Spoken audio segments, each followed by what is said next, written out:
All right, good morning, guys. Let's see here. Let me get this stream going.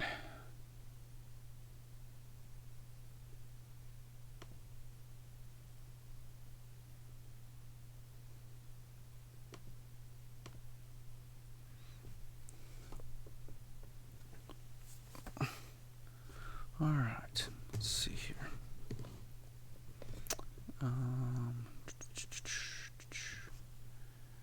So welcome to office hours, Tuesday morning.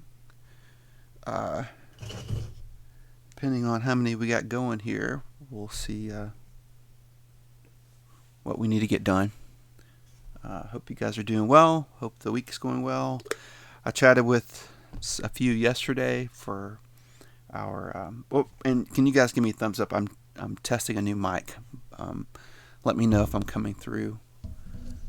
Okay, that's where you see this filter here, pop filter in front of me. But give me a thumbs up if I'm coming through okay with the sound. Let me do this. Make sure my sound's off here. But yeah, this is office hours, and if there's a demand and you guys want me to talk a bit about content, I can. Otherwise, I'm here just to answer some questions. Yesterday, I talked about motivational theories and models. Hold on, I'm just going to turn this up. You can hear me talk. Hold on, I'm just going to turn this up. Okay, cool. I'm coming through. You can hear me. Let me turn this off. I don't want reverberation. Yeah. But if needed, we can talk about the sexuality content. Otherwise, I'm just here to answer your questions. And sorry I'm a few minutes late. I had to do an advising session this morning with a student so they get ready to enroll in their college classes for this fall.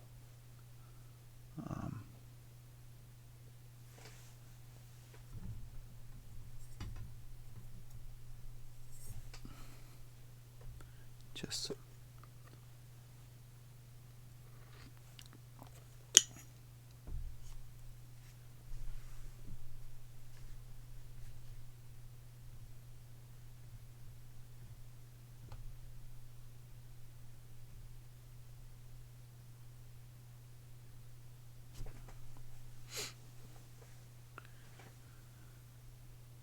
It looks like it's just me and one other person in here, which is fine. So, are there any questions I can answer for the one person that's here? There's still another person joined in.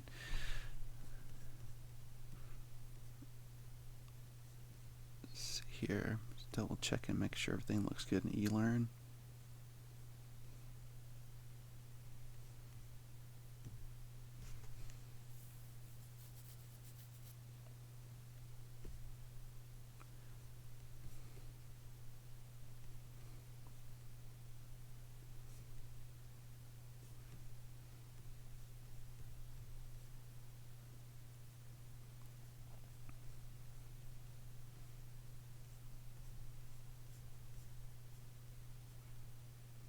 I figured where I put a presentation yesterday that I thought we might discuss.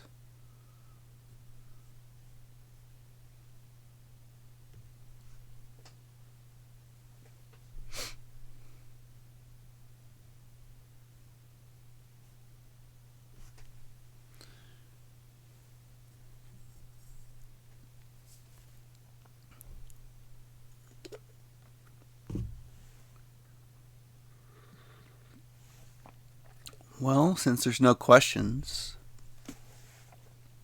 I'm just going to chat at you about sexuality and gender. And when this goes live and it's published back up to the vlog as a vlog for people to watch later, they'll be able to get something out of it. So I'm going to talk the next 30-40 minutes about Chapter 10 in your textbook, sexuality. However, if there are any questions, like you got questions about advising or administrative details, things I would normally handle during office hours, ask away in the chat. I will stop down from what I'm talking about in my rant, and I'll answer your question. So I think that's a fair deal. Chapter 10 is a chapter that usually makes students uncomfortable, and I understand why, given our society's attitudes towards sexuality. But if you ever do get a chance to go to New York, you wouldn't want to go there now with COVID-19. But there is a museum in New York called the New York Museum of Sex, and it's fascinating. I have a little image here. Please don't touch, lick, stroke, mount any of the exhibits. The museum has artifacts from the Victorian era that will just blow your mind. I'm talking about chastity belts, anti-masturbation devices, sexual toys, early electrical sexual toys that are there, that you can kind of get a sense of our history towards sexuality and sex in general. But I start with this quote to kind of think about this chapter's content. It's by one of my favorite research scientists, philosophers, thinkers of a current time. Also a really good follow on Twitter, by the way. His name is Dr. Steven Pinker, Harvard psychology professor. He says this: people today sometimes get uncomfortable with empirical claims that seem to clash with their political assumptions, often because they haven't given much thought to the connections. So, when you could really put their sexual assumptions as well. There's a lot of assumptions about our sexuality, and a lot of them are absolutely wrong. And if you want, I have a link to this in this week's course module. If you want, go out and give a look to this website, the Kinsey Institute, and I'll take you right out here now. We can take a peek at this. This is the leading sex... I'm not sure why that link came through. Let's do this. Kinsey Institute, Indiana University. This is what I linked to. Their sex FAQ page is one of the best resources I could give to anyone wanting to get some empirical evidence to challenge their assumptions about sexuality. I mean, things like, I'll allow this here, things like masturbation, for example, some data. And notice that they don't just give you the data, the percentage or whatever. They actually give you the study citing where they got this information from. So about one-third, for example, about one-third of all women in relationships in the 60 to 69 year cohort reported masturbation. Yeah, that would shock a lot of people, that women in their 60s masturbate, for example. But we obtained that from different studies. This case is the National Survey of Sexual Health and Behavior. Things like the body, penis size even, if you wanted to get a good idea of what the average length or circumference of a penis is. Condom use, what percentage of people use condoms. Perceptions of sexual behavior. There's a lot of really good data here that offset what I was saying earlier in the PowerPoint, Pinker's quote. The reason people get so uncomfortable is because they operate from assumptions about people's sexuality, and that's why you get uncomfortable. Another thing is people uncomfortable when it comes to sexuality is the use of slang terms, right? If you use terms like vagina, clitoris, penis, glands instead of head, if you use these terms, people don't get really uncomfortable. But when you use slang terms, people get very uncomfortable. All right, so on your test, I'll have coming up, if you look in your textbook, you'll see that at the beginning, to think about sexuality, the first part of your chapter is organized by anatomy. So there's the sexual anatomy, then there's sexual behaviors, then there's abnormal behaviors, and then there's the psychology of sex. So it's kind of organized in that pattern in your chapter. But anyways, do know this. Notice this is in red text. That means that on the test, I'm probably going to throw a couple questions at you guys about this. You have your primary sexual characteristics, and those are the things you're born with at birth. So there'd be things like, for females, the vagina, uterus, ovaries. For males, it would be things like penis, testes, scrotum, prostate gland. These are your primary sexual characteristics. You are born with them. They don't come about at puberty. To break down the division, primary sexual characteristics you're born with, secondary come about at puberty. So for females, at puberty, you're talking about things like having a growth spurt, fatty tissues developing in the breast, hips starting to widen, fat deposits in the hips, the breast, abdomen, other parts of the body, and the growth and development of things like the uterus, vagina, and ovaries. Not that they're not present at birth, but that they just grow and fully develop so that you could reproduce. You could have offspring.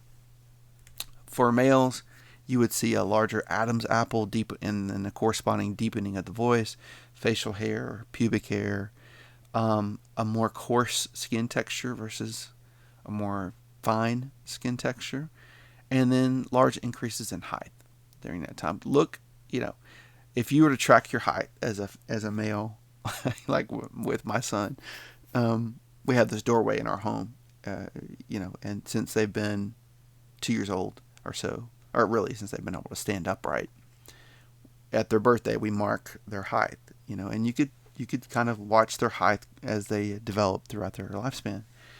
And around the age of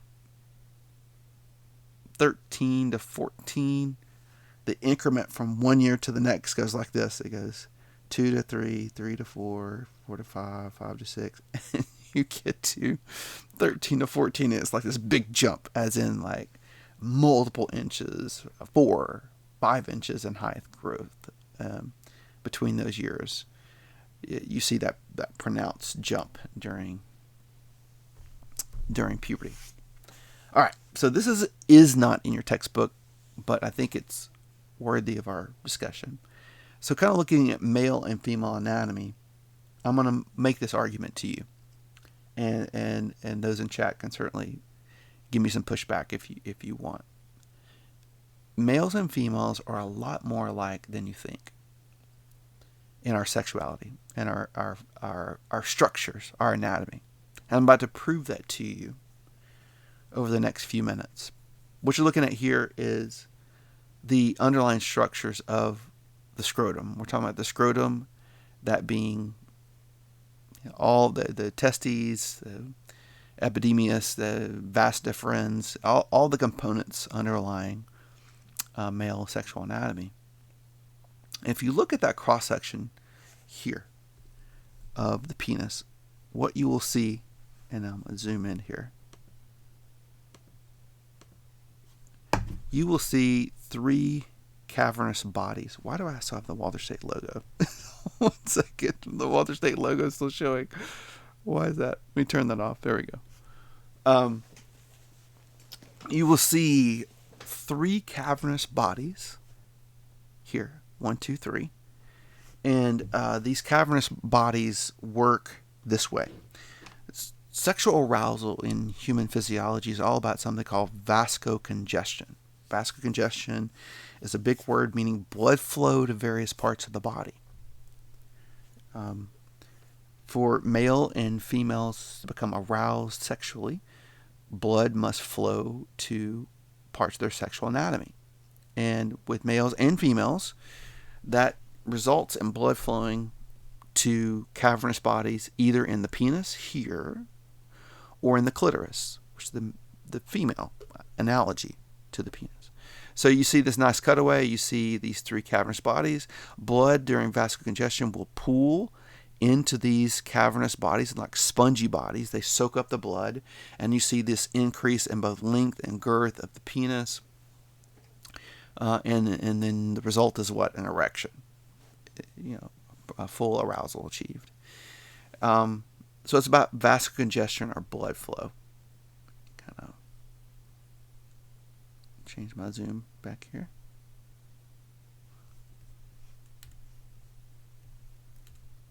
For females, it's similar. This is the underlying structure of the vulva.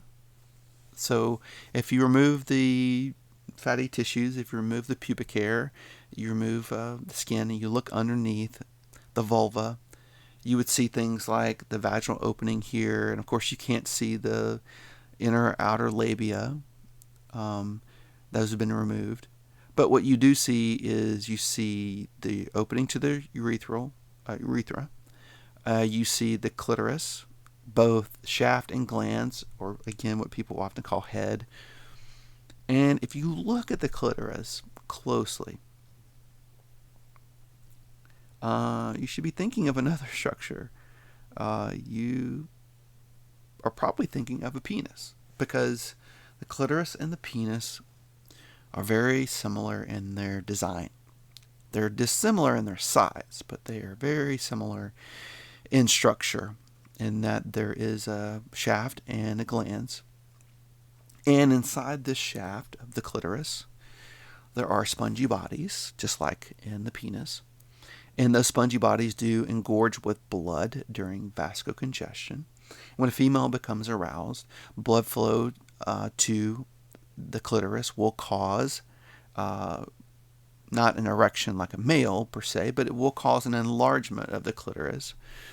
And the reason that people typically don't see the glands of the clitoris is because there's a piece of skin that sits over this area called the clitoral hood. The clitoral hood is very analogous to if a male wasn't circumcised, right? The glands of the penis is covered with foreskin, but when a male is circumcised, that foreskin's removed and the glands of the head of the penis is always exposed. Well, for females, vasocongestion works as such. Blood flows into the cavernous bodies, and it causes the glands to push out and be removed from the covering of the clitoral hood. And so females receive primary stimulation of the clitoris because the clitoral hood is no longer covering the glands. But again, I'm going to go back to my argument. We are a lot more alike than you might think, in that the way we function in terms of blood flow is very similar. Also, the sensitivity, of the glands of the clitoris and the glands of the penis, very similar. Lots of nerve endings are bunched here into the glands of both structures. So, anatomy. More similar than we might think. If we start the chapter talking about anatomy, we look at how the penis works in terms of vasocongestion and arousal, and the way the clitoris works. The next thing I think we need to talk about is the differences between gender and sex. So you're born with sex chromosomes, right? One pair of the 23 pair is labeled sex chromosomes. And for females, that's XX, and for males, that's XY. But what about the psychological aspects of being male or female? Those are not present at birth and as rigid as your sex chromosomes. Gender is more fluid. Gender is more derived from the psychological aspects of how much you feel male versus you feel female. And that's influenced by lots of different sources. Attitudes, the way you behave, your actions, and your personality traits largely are cultural. And if you don't believe me, look at the differences between being masculine in the culture of the Deep South versus being masculine in the culture of be masculine or male in the culture of the Northwest in Seattle, or the Northeast in New York City, or the Midwest if you go up to Chicago, that area. I think you would see large differences in attitudes, actions, or behaviors and personality traits of what it means to be masculine from those cultural expectations. They are different. Uh, I would even say there's a difference between where I was raised and even here in Tennessee. Yeah, just leave it at that. Like to give you an example, when I was in high school, a lot of you are watching this are in high school. Attitudes. Let's talk about the cultural attitudes, what it meant to be masculine when Terry was in high school in the late 80s, early 90s in Texas. There was cultural attitudes about kind of vehicle one drove and how it relates to them being masculine. A lot of trucks. I say that a lot of males drove a lot of pickup trucks in my high school setting, and fewer drove subcompact cars. I'll just say that because of attitudes about what that meant, what the attitude towards what that meant for you being masculine. So different cultural attitudes are derived because they're psychological from different cultures. What about gender identity? How do you identify? And this one comes up a lot. I know it's a controversial topic, and I see it on social media, but the science of psychology says this, right? Irrespective of what is being postulated on social media. Gender is psychological. Sex is biological. Gender is psychological. Sex is biological. So, because gender is psychological, you can have stereotyping, or even, I should say, gender typing and gender identity. We'll get to stereotyping in a second. The typing is you acquiring characteristics from people around you, essentially. Identity is your individual sense of being male or female, and not your sex doesn't necessarily match gender identity. For example, let's tackle this. Some males I know would find it not congruent with their gender identity to get that somehow makes me feel less masculine. And I would say to them, isn't that just taking care of your body? Like, if you go to receive a manicure or pedicure, aren't you just taking care of your body? But they are hearing none of it. They're like, nope, that conflicts with my sense of being male. And, that can be impacted by lots of things. Your sense of being male can be impacted by, again, culture and gender and attitudes. It can be also impacted, through your environment, but it can be impacted by your biology as well, namely hormones. Let's talk a bit about gender identity in terms of psychological influences. So these terms you've heard before: transgender, transsexual, but probably one you haven't heard before is dysphoria. So transgendered is the sense of identity doesn't match your external experience. Transgender. So your sense of gender identity doesn't match the outside experience. Transsexual is different. The sense of your sex doesn't match your external experience. So people that are transgendered may be quite happy with their anatomy, their sexual anatomy, and have no incongruence. Whereas people who are transsexual often do have a problem with their anatomy not matching, right, their external experience. And gender dysphoria is a particular disorder identified in the diagnostic manual for, it's called the DSM-5, Diagnostic Manual for Mental Disorders, where a person's gender experiences are so incongruent that it causes a lot of problems for them. And there's a whole course of diagnosis, and we'll go through that in the disorders chapter. There's a course of treatment that we'll talk about, and we'll go through in following chapters. I promise we'll discuss those further. How does one go about if you're assigned chromosomes at birth, right? And you have male or female sex chromosomes. That's one thing. But how do you go about acquiring your psychological gender development? One theory is that you learn it by reinforcement of behavior and modeling of behavior. So hear me out. Sports, baseball field. Let's go to baseball field for 7-year-old kids. A lot of times my kids played Smoky Mountain Baseball Youth, SMYBA, Smoky Mountain Youth Baseball Association, SMYBA here in Sevierville. And I remember my son played with a team that was both girls and boys. It was a T-ball team. And we would go watch games. And I saw this gender role development happening on the field. I watched it happen on the field. Because they were mixed teams, they had boys and girls playing on the same team. I was able to observe like how fathers would react and reinforce gender roles because there were males and females on the field. So follow me.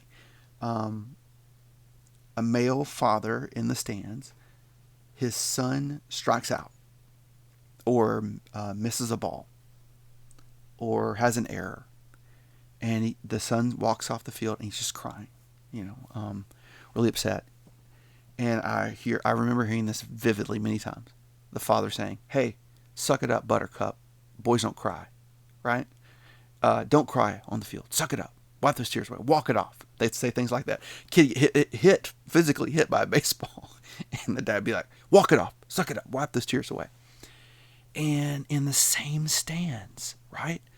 The same stands. I wouldn't say necessarily the same dad, but a different dad with a daughter on the field. Strikes out, gets hit by a ball, never says that to her.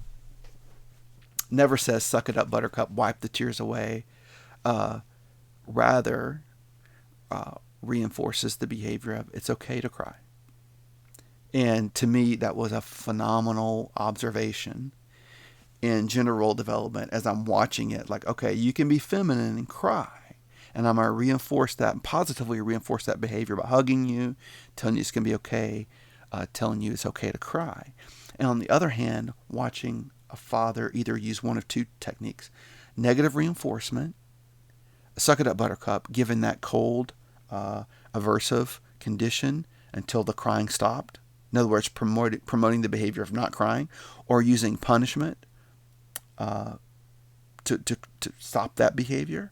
To me, it was just a fascinating thing to watch. Social learning theory playing out in gender role development on a Smoky Mountain Youth baseball field for 6-7-year-old kids. Gender schema development is another theory that says that the way a kid develops their gender identity is real similar to what you all are pretty familiar with.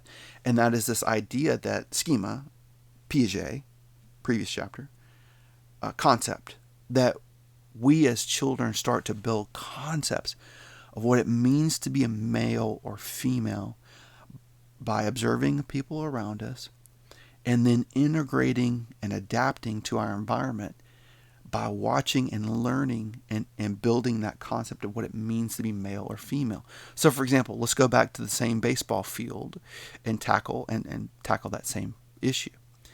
So children on the field watch other kids play, and they observe a little girl crying. Let's say a little girl's on the field. She sees a little girl strike out. She observes her crying. She watches. She thinks, what does that mean to be female? Well, how do I adapt to this situation? I adapt to this situation and I change the way I think about what it means, my concept of what I think about being female, by integrating the experiences I'm having and updating my schema of what it means to be female. So it's a cognitive thing. It's a schematic development of what it means to be male or female. And you build on those through your experience day in, day out.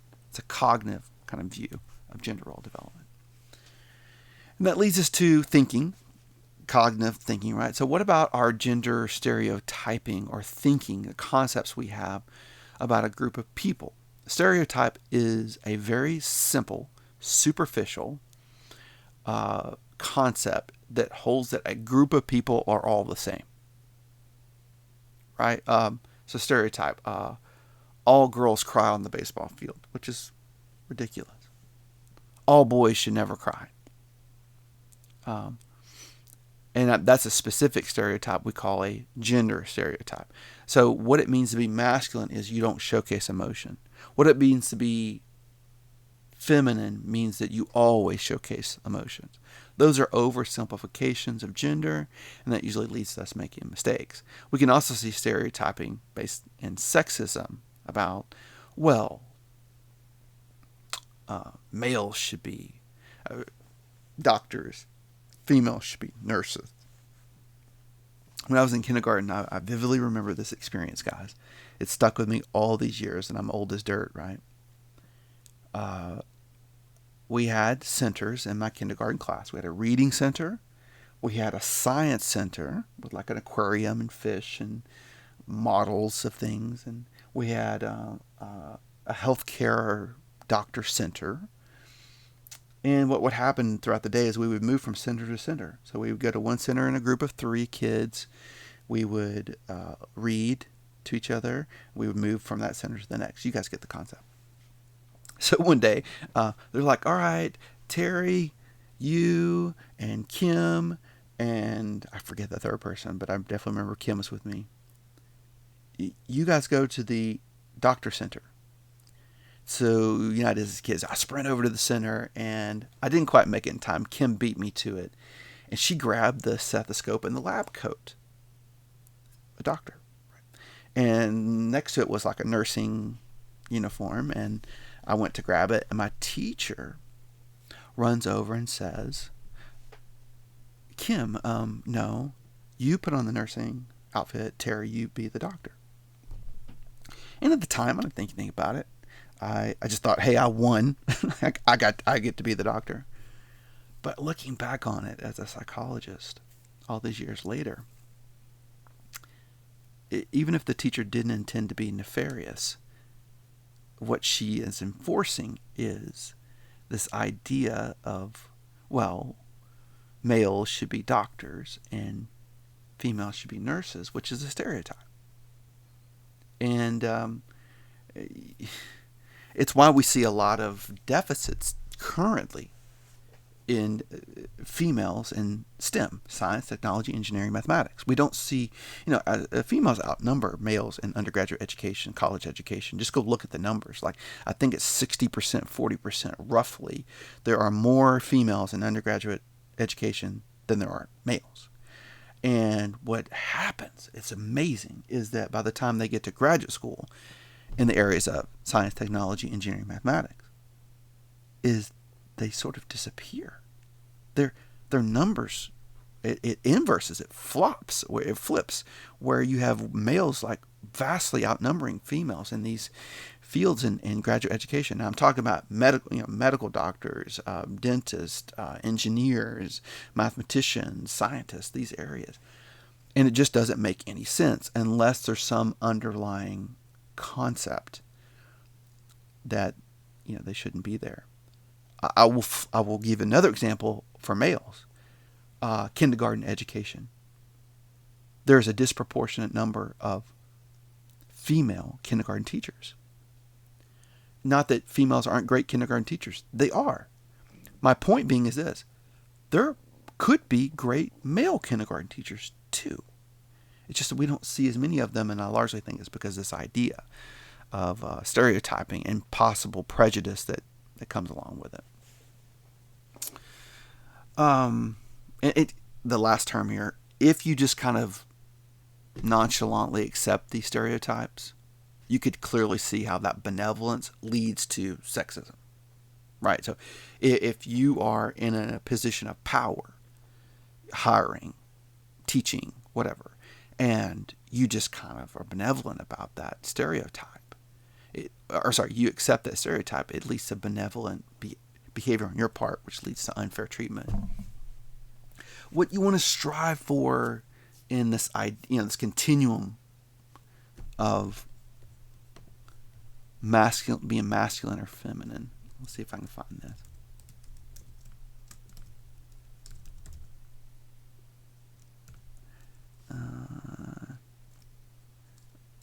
not spelling correctly.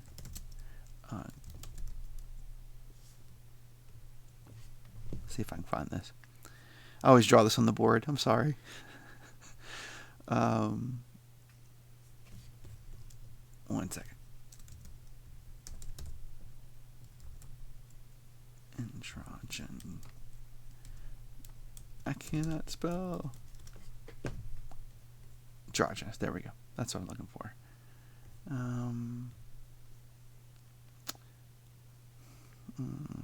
Yeah, I'm not seeing exactly what I would like to show you in class, but if you think about what it means to be male and female,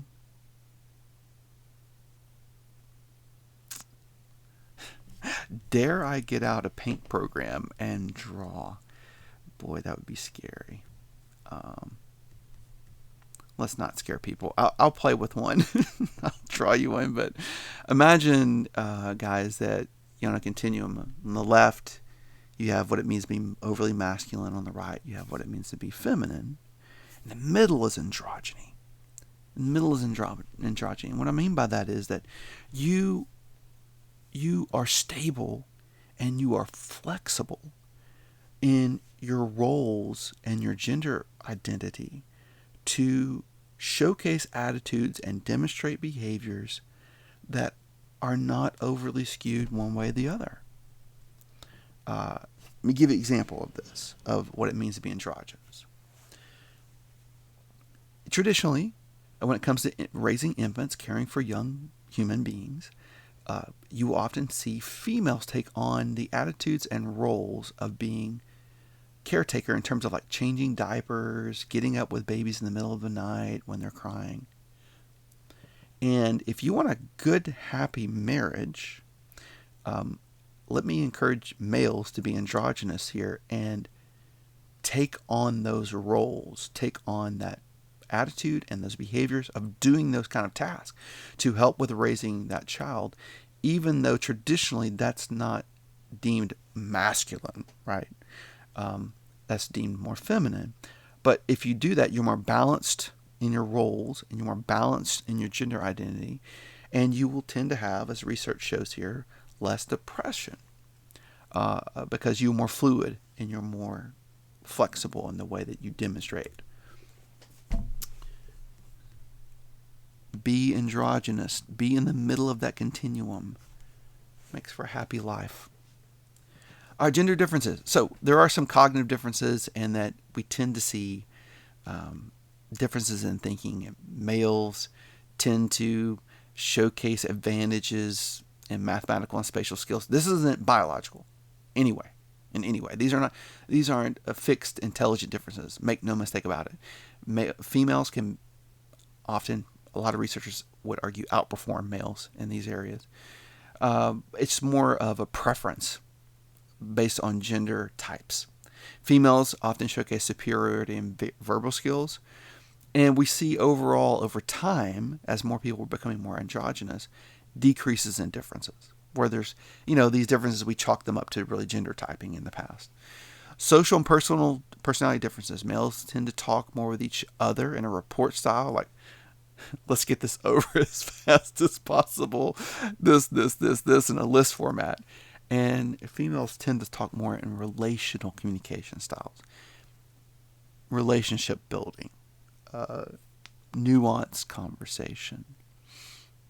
Empathetic conversation. So differences there. When it comes to sexual behavior, let's break down the phases, and you're going to need to know these for the test. Hint, hint. Phase 1, excitement, building of sexual arousal. Basically what's happening is blood flow. Phase 2, that blood flow reaches some actual changes in terms of plateau. I don't mean orgasm. I mean plateau is in full-on arousal level. So full erection, if you will, for males. Phase 3, you not only achieve plateau in terms of arousal, you achieve plateau in terms of release or orgasm. The contractions of the muscles, both in the vaginal wall and the penis, that result in, sexual response. So for men, that would be orgasm, release of semen at the penis.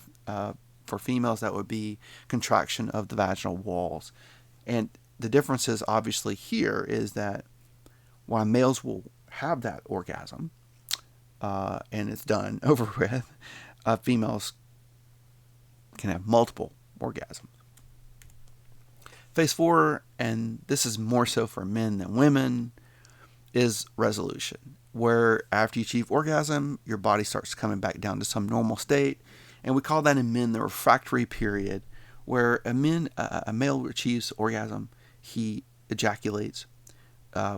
There's a period of time by which, for most males at least, there are individual differences, but for most males, there's this period of time where they can't become aroused again or achieve an erection again for a period of time. And the more shorter the period of time between orgasm often correlates into a longer resolution phase. This is kind of what that male sexual response cycle looks like.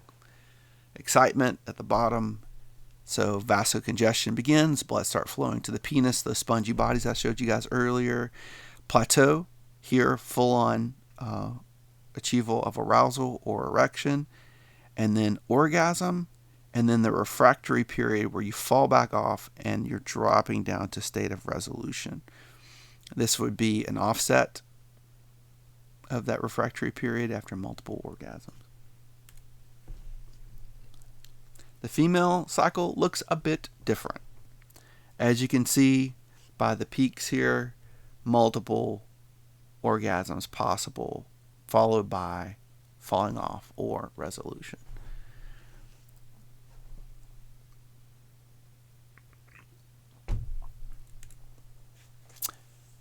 William Masters and his wife, Johnson, I forget her first name.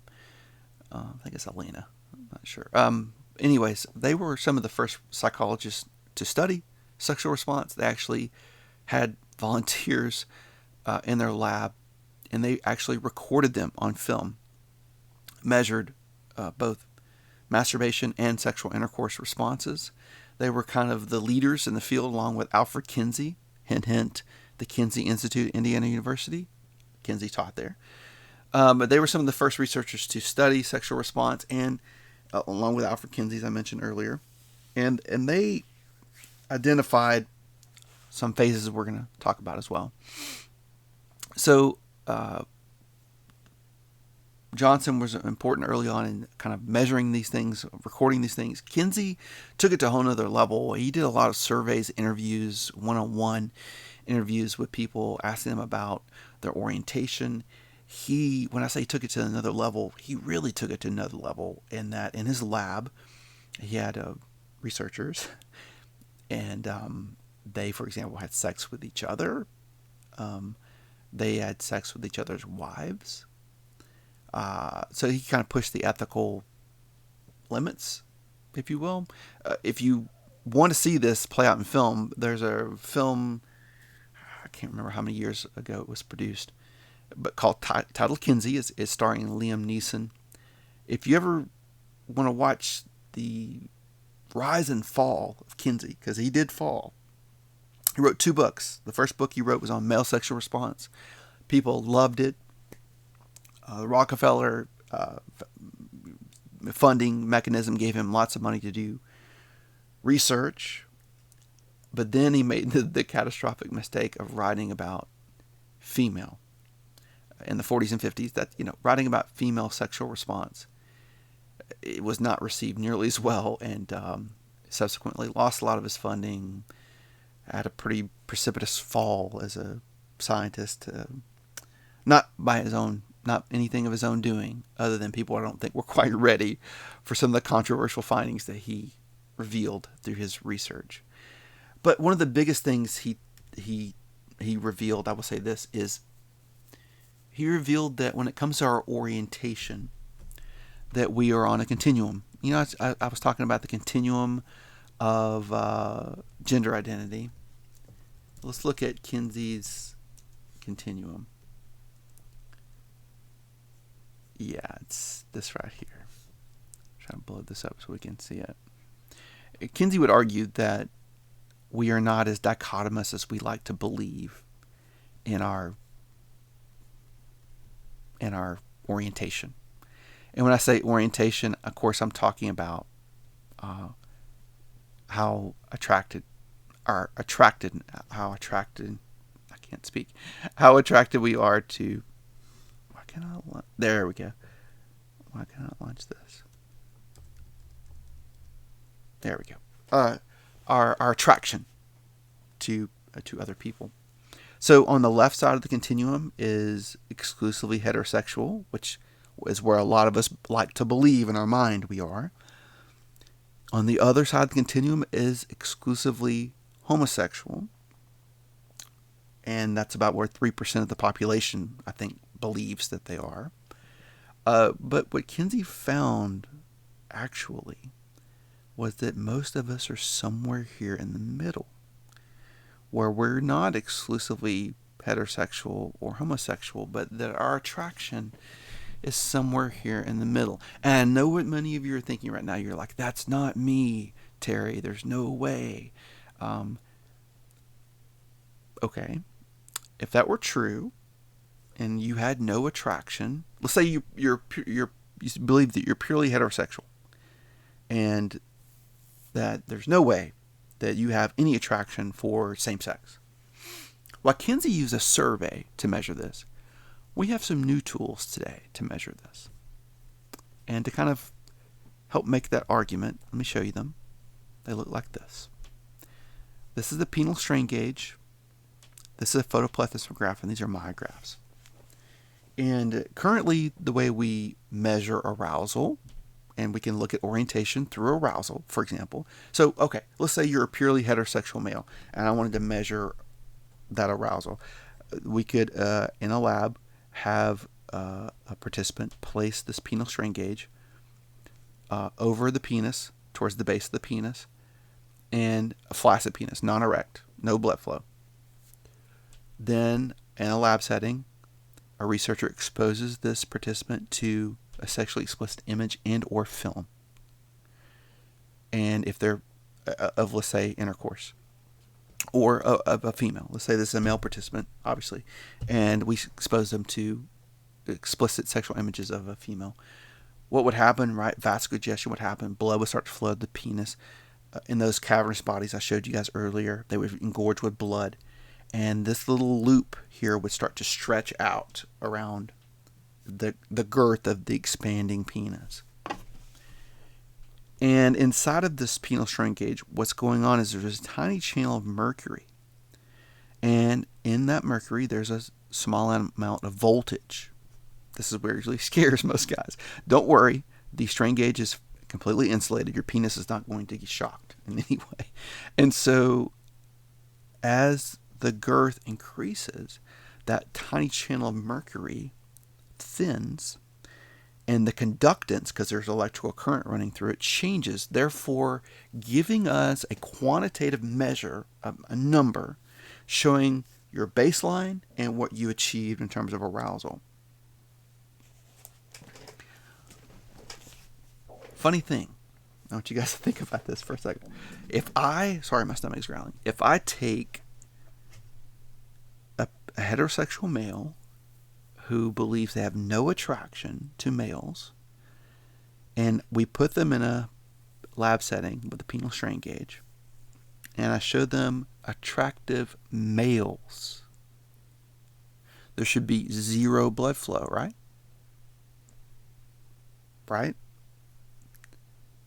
But what if I told you that we see some blood flow sometimes?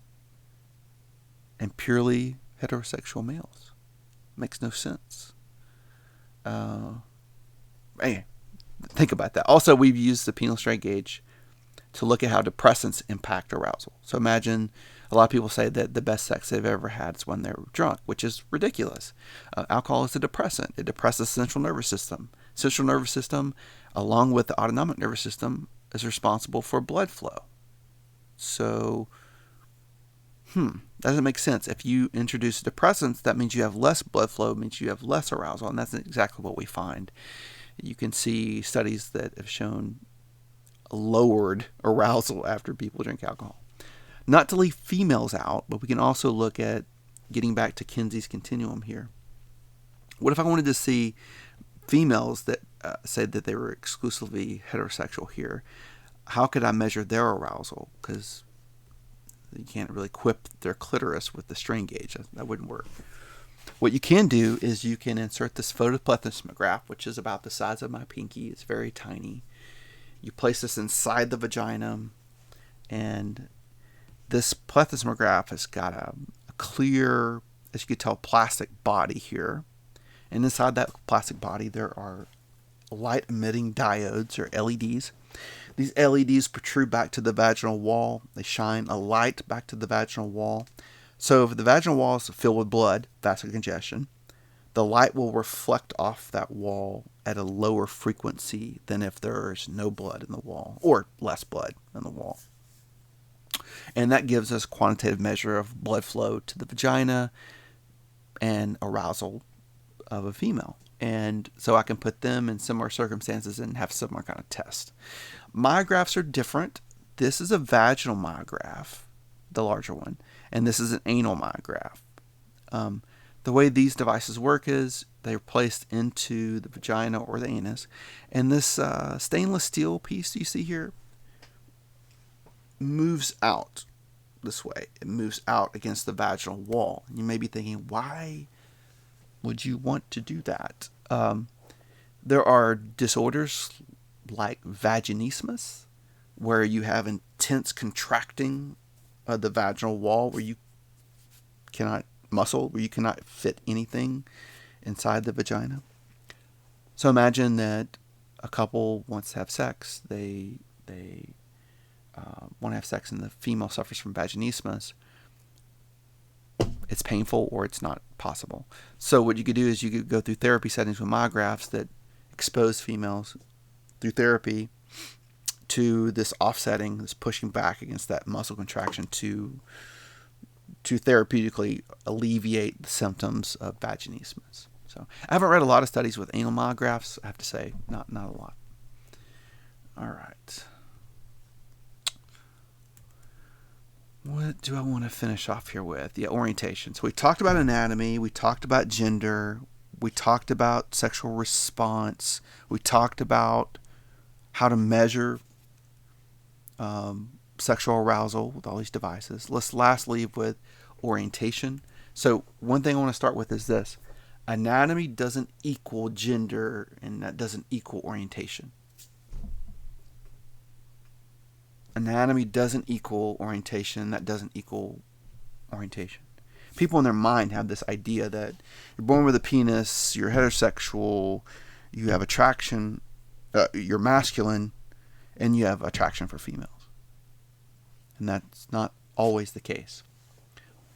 They are separate entities. They don't have to coalesce necessarily. Orientation is an attraction to a person of a particular sex. It doesn't have to be opposite sex, but a particular sex. Heterosexual, attracted to opposite sex. Homosexual, attracted to the same sex. Bisexual, attracted to both. Asexual doesn't really identify with any of the other categories. Orientation, how does it develop? Well, there's some factors that seem to play in. I'll say this, there's not a 100% agreement today as of there's a silver bullet for orientation, development orientation.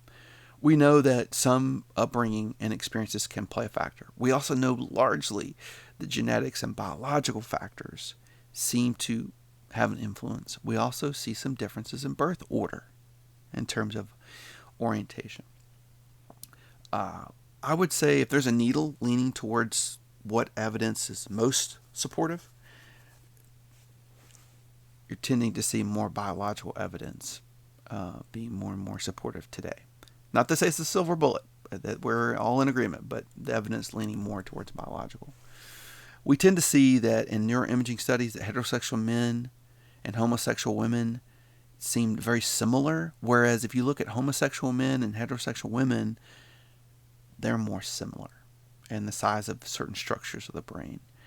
If you look in your textbook, there's some pretty good data just cite this data real quick. I know I'm running out of time. We'll kind of end here.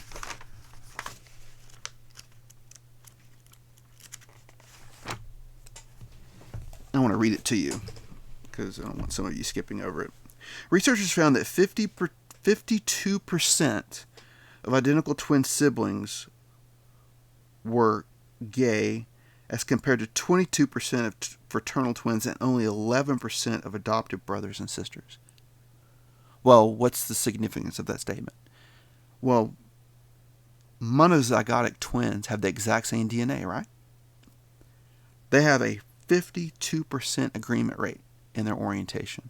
Whereas if you look at twin siblings, which fraternal twin siblings, they have a 22%.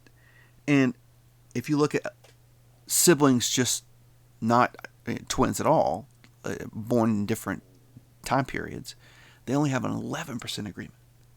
So that tells you that the more similar you are in your DNA, the more agreement that we tend to see in orientation, which tells me that the biological influence seems to be very strong in predicting orientation. All right. This, I know you guys have been beaten over the head with all, throughout your K through 12 education with STIs. You probably heard it referred to as STDs, but you're going to see it referred to in this textbook as STIs because most transmitted infections are just that. They are infections that can be largely cured, as opposed to disease, which carries an entirely separate connotation.